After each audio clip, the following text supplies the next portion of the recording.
Hello বন্ধুরা, আসসালামু আলাইকুম। কেমন আছেন সবাই? আমি আলহামদুলিল্লাহ ভালো আছি। এই যে সকাল সকাল বসে গেছি খিচুড়ি আর গরু মাংসের ঝোল নিয়ে, সাথে ছিল এক টুকরা লেবু, সেই স্বাদ। তো যাই হোক, সকালে আমি তো ভারী নাস্তা করি না, তো পরে দেখি উঠে ঘুম থেকে উঠে দেখি আম্মা রান্না করে ফেলছে। তো এত স্বাদের খাবার না খেলেও নয়, সেজন্য বসে গেলাম লেবু আর খিচুড়ি গরুর মাংসের ঝোল নিয়ে। আসলে খাবারটা স্বাদই। সচরাচর নর্মালি আমাদের ঘরে খিচুড়ি রান্না হয় খুব কম, আর আমি এরকম পাতলা খিচুড়ি পছন্দ করি না। আমার কাছে ভালো লাগে ভুনা খিচুড়ি প্লাস যে কোনো মাংসই হোক। আসলে এক একজনের মুখের এক এক রকম স্বাদ।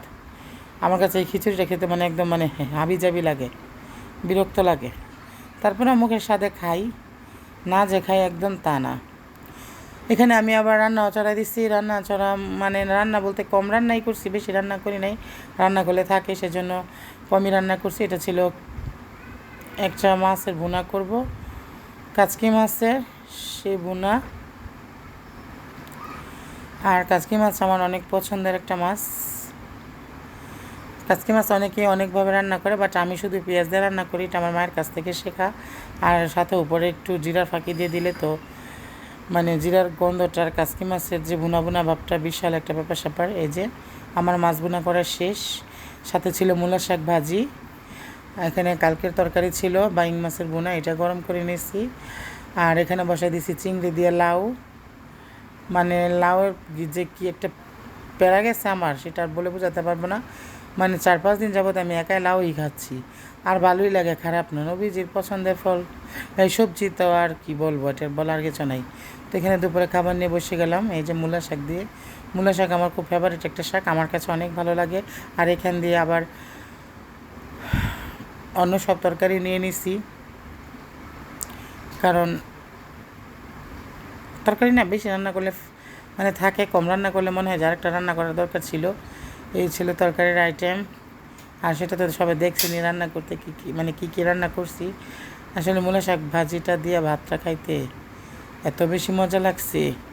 দেন ওদেরকে মানে খাওয়া দাওয়া শেষ করার পরে একটু শুয়েছিলাম। পরে স্টুডেন্ট চলে আসছে, ওদেরকে দিন ছোট না, মানে আসলেই যেমন সন্ধ্যা হয়ে যায় এমন একটা ব্যাপার হয়েছে।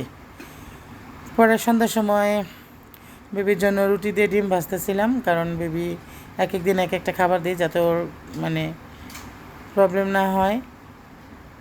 আর আমি সবসময় বাচ্চাদের প্রতি একটু অন্যরকম আমার টেক কেয়ার। ভাতিজাগুলো তো মানে নিজের বুঝেন নাই, কী আর বলবো। পরে বেবিকে খাওয়াইয়ে পরে আমি আবার আমার জন্য মানে বাইজা নিচ্ছি কয়েকটা। আর এরকম ভাজা পাউরুটি দিয়ে যদি গরম গরম চা হয়, কোন তো আর কী লাগে। সন্ধ্যার নাস্তা কি হচ্ছে ভালো হয়? আমার কাছে তো সেই লাগে। কার কাছে কেমন লাগে আমি জানি না, বাট আমার কাছে 100 তো এই যে আমি ডিম দিয়ে পাউরুটি দিয়ে ভিজায়ে চা নাস্তাটা দেখেন কি একটা মজা, যে কী আর বলবো। তো এরকম নাস্তা কে কে খাবেন বললেন, অবশ্যই বাড়িতে দাওয়াত দেয় না, খাওয়াবো, সত্য কথা। এই যে আমার না এখন আবার খেতে মন চাচ্ছে, ব্যাপারটা কেমন হয়ে গেল। তো খেয়ে দিয়ে আবার ভাবলাম তো বসে যখন আছে একটু রূপচর্চা করি। তো ওই যে আমি যে বাসায় যেই ফেস প্যাকটা বানায় দিই, ওই ফেস প্যাকটা দিচ্ছিলাম। আর এটা দিলে আমার মুখে অনেক উপকার হয়, মানে কোনো ভেজাল জিনিস নাই তো, সেই জন্য হয়তো বা দিলে মানে কাজ হয়। এই যে দিয়ে বসে আছি, এটা জাস্ট 20 মিনিট রেখে তারপরে ধুয়ে ফেলবো। আর এখানে হচ্ছে ভর্তা, সেই স্বাদ ভর্তাটা। তো ভর্তা খেয়ে ভিডিও শেষ করলাম। কেমন লাগলো অবশ্যই কমেন্ট বক্সে জানাবেন, ভালো লাগলে শেয়ার করে দিবেন, আর পেজটাতে একটা ফলো দিবেন। সাহারা ইউটিউব চ্যানেলে একটা সাবস্ক্রাইব করে দিবেন, সবার কাছে রিকোয়েস্ট। আর সবাই ভালো